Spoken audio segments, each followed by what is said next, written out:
Hello viewers. आज voice के series में हम लोग कुछ प्रैक्टिस क्वेश्चंस देखेंगे। हालांकि अब तक जो भी एग्जाम्पल बताया गया है वो बोर्ड एग्ज़ाम से, इंटरमीडिएट एग्ज़ाम से जुड़े हुए हैं। कुछ एग्जाम्पल्स है जो सीजीएल मेंस के थे।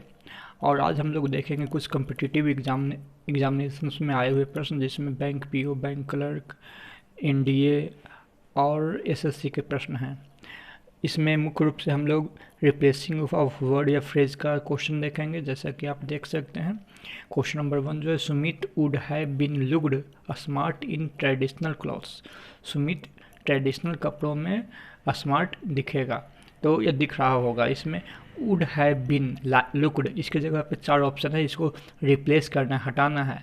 और इसके जगह पे कौन सा सही फ्रेज या वर्ड्स आएंगे उसको बताना है। ए में है वाज लुक्ड, बी में है वुड बी लुक्ड, सी में हैड लुकिंग और डी में वुड हैव लुक्ड है। और ई जो है नो करेक्शन रिक्वायर्ड, यानी ये सही है, इसमें बदलाव की आवश्यकता बिल्कुल भी नहीं है। तो 5 ऑप्शन में से एक ऑप्शन आपको चुनना है। वीडियो आप लोग यहाँ रोक कर अपना ऑप्शन चुनिए और उसके बाद इसका आंसर दीजिए। अब हम देखते हैं कि क्या सही होगा। Would have been looked smart, तो इसमें वर्ब देखिए, वुड हैव बीन लुक्ड, इसके बाद क्या कोई ऑब्जेक्ट आया है? यदि ऑब्जेक्ट आया है तो यह एक्टिव होगा और नहीं तो पैसिव होगा। तो वुड हैव बीन लुक्ड एक पैसिव में सेंटेंस है। देखिए मॉडल हैव के बाद बिन आया है। हम लोग जानते हैं मॉडल प्लस हैव को पैसिव में मॉडल प्लस हैव प्लस बिन में बदलते हैं, और भी थी तो रहता ही है। तो यहाँ पे कोई भी ऑब्जेक्ट नहीं है। ऑब्जेक्ट नहीं मतलब इस वर्ब को पैसिव ही होना चाहिए। यदि ऑब्जेक्ट होता तो ये एक्टिव था। तो इस अनुसार देखने में लगता है कि इसमें कोई करेक्शन की आवश्यकता नहीं है, लेकिन फिर भी गलत है। गलत इसलिए है क्योंकि लुक जो है वो वैसा लिंकिंग वर्ब है। लिंकिंग वर्ब के बाद ऑब्जेक्ट का यूज नहीं होता है। लिंकिंग वर्ब वाले सेंटेंसेस का पैसिव बनाया नहीं जाता है। आप लोग स्क्रीन पे देखिए और इसको ध्यान रखिएगा। ऐसे वर्ब्स को इसमें कंफ्यूज होने की आवश्यकता नहीं है कि बी मतलब is are am was were, appear, be is are am was were के अलावा बी बीन बीइंग भी होता है।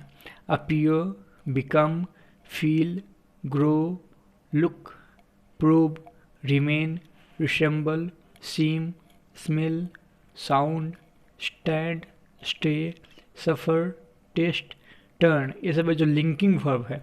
जब भी ये वर्ब आ जाए सेंटेंस में तो कभी पैसिव नहीं होंगे। नहीं, यदि उसका स्ट्रक्चर पैसिव है तो समझिए उसको एक्टिव करना होगा। जो एक्टिव होगा वही इसका सही आंसर होगा। तो इसमें देखिए एक्टिव वाज लुक्ड होगा नहीं, वाज वेयर प्लस भी 3 है। वुड बी लुक्ड या हैड लुकिंग या वुड हैव लुक्ड। तो वुड मतलब मॉडल प्लस भी 3, ये भी पैसिव का रूप होता है। हैड प्लस आईएनजी तो होता ही नहीं है। तो वुड हैव लुक्ड यानी मॉडल प्लस हैव प्लस भी1, sorry modal plus have plus V 3, ये है जो एक्टिव है, इसका पैसिव यही बना हुआ है model plus have been plus V 3। तो इसका रूप हमेशा क्या होगा? एक्टिव। सही आंसर होगा डी। अगला प्रश्न हम लोग देखते हैं, question number 2। They felt humiliated because, उन्हें अपमानित महसूस हुआ क्योंकि दे रियलाइज डैट, उन लोगों ने महसूस किया कि दे हैड चीटेड, उन लोगों ने चोरी की है, ठगा है। तो इसमें हैड चीटेड को रिप्लेस करना है। 4 ऑप्शन हैं, had been cheating, had been cheated, have been cheated, appear to be cheated, और 5वां ऑप्शन है नो करेक्शन रिक्वायर्ड। बैंक में आया प्रश्न है, तो आप लोग वीडियो रोक के इसका सही आंसर बनाइए। अब हम इसको देखते हैं, हैड चीटेड के जगह पर क्या होगा? तो दे हैड चीटेड, क्या चीटेड जो है वो उसके बाद ऑब्जेक्ट का यूज हुआ है कि नहीं? चूंकि ये ट्रांजिटिव वर्ब है इसलिए इसके बाद ऑब्जेक्ट आना चाहिए। तो ऑब्जेक्ट नहीं है, तो ऑब्जेक्ट नहीं है इसका मतलब पैसिव रूप में होगा। यानी ये जो पार्ट है हैड प्लस भी 3 उसको पैसिव रूप में बदलना है। यानी यहाँ पे उस ऑप्शन को चुनना है जो पैसिव रूप में हो। तो देखिए हैड बीन चीटिंग है, तो हैड बीन प्लस भी 3 होता है। हैड बीन तो बनता है हैड का हैड बीन होता है, लेकिन भी 3 होता है, यानी ये ऑप्शन सही नहीं है। हैड बीन चीटेड, अब यहाँ पे है हैड बीन चीटेड और हैव बीन चीटेड। देखिए यहाँ दोनों पैसिव रूप में है, हैड बीन चीटेड भी है और हैव बीन चीटेड भी। तो अब यहाँ पे सही क्या होगा? हैड बीन होगा या हैव बीन होगा? ये तो स्पष्ट है कि बेयर टू बी चीटेड या नो करेक्शन नहीं होना है, तो बी और सी में ऑप्शन है। तो इसमें दो पार्ट है सेंटेंसेस का। पहला है दे फेल्ट ह्यूमिलिएटेड, उन्हें अपमानित महसूस हुआ। पहला जो पार्ट है वो पास्ट में है, इससे दूसरा भी पार्ट जो होगा वो पास्ट में ही होगा, यानी हैड का ही रूप होना है, हैव का रूप, प्रेजेंट का रूप नहीं होना है।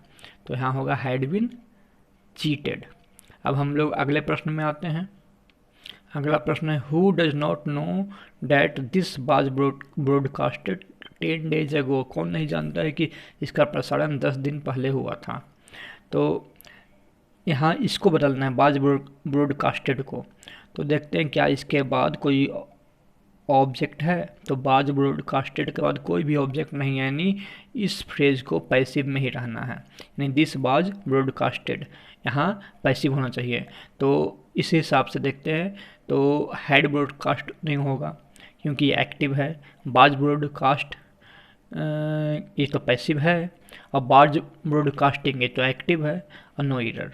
तो बाज ब्रॉडकास्टेड और बाज ब्रॉडकास्ट ये दोनों पैसिव है। दोनों में सही कौन है? क्या ये सही है तो नो एरर होगा, नहीं तो ये होगा। तो इसमें बस एक सिंपली चीज़ जानना है आपको। सिंपल चीज़ है कि ब्रॉडकास्ट का भी3 ब्रॉडकास्ट ही होता है, ब्रॉडकास्टेड नहीं होता है। जैसे कट कट कट होता है उसी तरह से ब्रॉडकास्ट ब्रॉडकास्ट ब्रॉडकास्ट होता है, यानी ब्रॉडकास्टेड वर्ड का यूज इंग्लिश में नहीं किया जाता है। तो सही आंसर होगा बाज ब्रॉडकास्ट। पैसे भी होगा क्योंकि इसका ऑब्जेक्ट नहीं है। अब अगला प्रश्न में हम लोग आते हैं।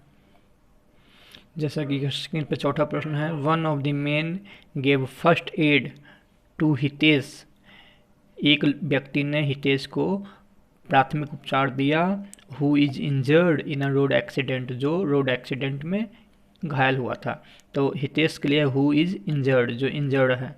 तो इसी फ्रेज को हु इज इंजर्ड को चेंज करना है। तो क्या ये एक्टिव होगा या पैसिव? जैसे कि यहाँ तो पैसिव है, हु इज इंजर्ड, और इसके बाद ऑब्जेक्ट भी नहीं है, यानी पैसिव सही है। तो नो एरर होना चाहिए क्योंकि दूसरा जो है हु हैड इंजर्ड एक्टिव है, हु वाज इंजर्ड पैसिव है, इंजर्ड एक्टिव है, नो एरर है।